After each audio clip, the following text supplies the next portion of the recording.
Nos vídeos anteriores, eu falei sobre o Brasil pré-colonial, que é um período de 1500 a 1530. E nesse vídeo eu vou falar um pouco sobre o Brasil colônia. Então pega papel e caneta para a gente anotar aí algumas coisas importantes. De 1500 a 1530, os portugueses viviam um momento de comércio com a Índia. E mais ou menos quando foi chegando perto de 1530, esse comércio enfraqueceu. Isso motivou eles a vir aqui para o Brasil, tá? Que ainda não se chamava Brasil, e fundar aqui uma colônia de vez. É importante saber que, enquanto colônia, o Brasil tinha obrigações para com Portugal, ou seja, Portugal dominava toda essa terra aqui. A primeira expedição de colonização foi liderada por Martim Afonso de Souza, e ele fundou a cidade de São Vicente, atualmente em São Paulo. Por isso ela é considerada uma das cidades mais antigas do Brasil. Já em 1534, começa a formação das capitanias hereditárias. Com certeza você já ouviu falar disso na escola. O que são as capitanias hereditárias? Eram divisões da terra, tá?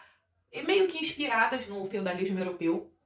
E essas divisões era a forma de organização da época, tá? A forma de governo, que Portugal achou mais fácil. Membros da coroa portuguesa doavam para nobres portugueses essas terras e era proibida a venda, tá? Por isso que eram hereditárias, deveriam passar de pai para filho. O documento regulador dessas capitanias se chamava foral e os donos das capitanias eram chamados de capitães hereditários. Mas esse sistema não deu muito certo, tá? Somente duas capitanias prosperaram em relação às outras, que foi a capitania de São Vicente, né, em São Paulo, e a capitania de Pernambuco, até que em 1548 o governo português decidiu instaurar aqui um governo geral. Dessa maneira, ele tentou centralizar as coisas para que conseguisse obter mais sucesso, tá, nessa colonização. O líder era Tomé de Souza e foi instaurado aqui no Brasil engenhos de açúcar, que foi a principal economia da época. Esse trabalho era feito com mão de obra indígena escravizada, tá?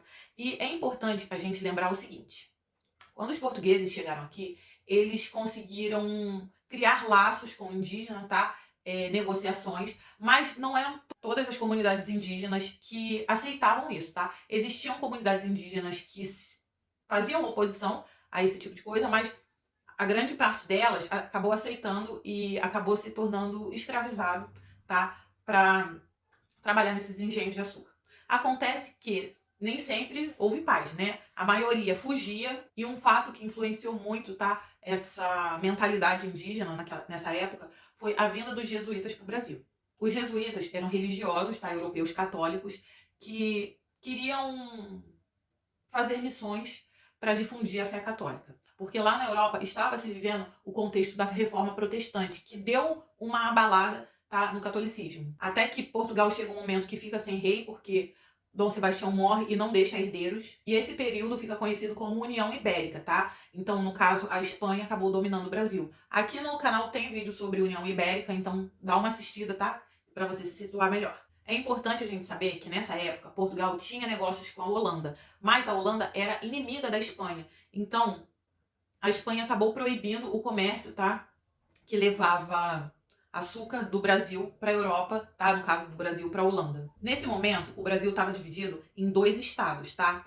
Vou colocar uma imagem aí para ajudar. Era considerado Estado do Maranhão e Estado do Brasil. E vocês acharam que os holandeses iam aceitar fácil essa proibição? Não. Os holandeses decidiram então invadir Salvador, que era a capital do Brasil nessa época. Lá em Salvador, eles instauraram um governo paralelo que durou mais ou menos um ano, tá? De 1624 a 1625, aproximadamente. Já em 1630, os holandeses decidiram invadir Pernambuco. Como eu falei, foi uma capitania próspera. E lá em Pernambuco, eles ficaram cerca de 20 e poucos anos. Eles viviam da produção do açúcar e um dos seus grandes líderes foi Maurício de Nassau. Com certeza você já deve ter ouvido falar dele, tá? Nas aulas de história. Por quê? Ele promoveu uma grande urbanização em Pernambuco, então foi positivo nesse sentido. E anos depois, quando os portugueses voltaram ao poder, né, expulsando os holandeses, a população não aceitou bem. Não aceitou bem porque a volta dos portugueses implicava em mais impostos. Então, claro, acabou gerando-se revoltas.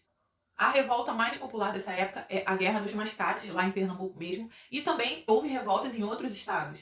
No Rio de Janeiro, por exemplo, em 1555, a França dominou o território por um certo período. Esse momento ficou conhecido como França Antártica. E em 1612 invadiu o Maranhão. Os franceses influenciaram na formação da cidade de São Luís. Isso ocorreu em mais ou menos 1612. Até que em 1664 ocorre a reunificação do Brasil. Como antes eu tinha dito, estava dividido em Estado do Maranhão e Estado do Brasil. ocorre essa unificação com o Marquês de Pombal. Essa já era uma época que estava sendo descoberta minas de ouro, onde hoje a gente chama de Minas Gerais, tá? O nome é por causa disso. E essa descoberta de minas de ouro acabou propiciando uma grande migração, né? Uma migração interna, pessoas saindo do Nordeste, vindo para o Sul e para o Sudeste. Foram instauradas casas de fundição, que era da fundição do ouro. Aos escravizados indígenas e africanos já começou a se dar maior possibilidade de libertação, tá? Já era possível a compra da alforria, então isso, mesmo que bem pouco, permitiu uma certa mobilidade social. Começou a se formar uma classe média no Brasil, tá? Com profissionais liberais. Então, a mobilidade social começou a aparecer um pouco mais nesse cenário. Já entre o século XVIII e o século XIX, ocorre uma coisa muito importante, que foi a fuga da coroa portuguesa.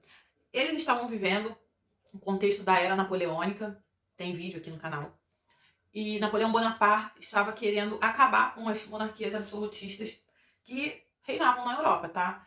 Então a coroa portuguesa veio para cá fugindo e com isso a capital que antes era Salvador passou a ser o Rio de Janeiro. Daí que em 1815 o Brasil deixa de ser colônia e passa a ocupar um patamar mais elevado, passa a ser considerado um Reino Unido, Reino de Portugal, Brasil e Algarves. Claro que todas essas mudanças sociais nem sempre eram bem aceitas pelas pessoas que aqui habitavam. Houveram algumas revoltas com a intenção de criar-se um novo país, tá? Como, por exemplo, a Conjuração Mineira e a Conjuração Baiana. Nesse momento, o que ergueu o país, economicamente falando, foi mão de obra escrava. Então, muito do que a gente usufrui até hoje é fruto da mão de obra escrava, principalmente dos africanos que vieram para cá e foram escravizados.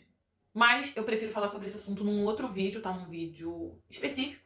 E também sobre essas revoltas, porque senão esse vídeo aqui ficaria muito longo. Então, espero que tenham gostado da aula. E se você aprendeu alguma coisa importante, alguma coisa que você vai levar pra sua vida nesse vídeo, deixa um like aí, deixa sua inscrição, porque isso ajuda muito aqui pro canal, tá bom? Um beijo, até mais, até a próxima aula.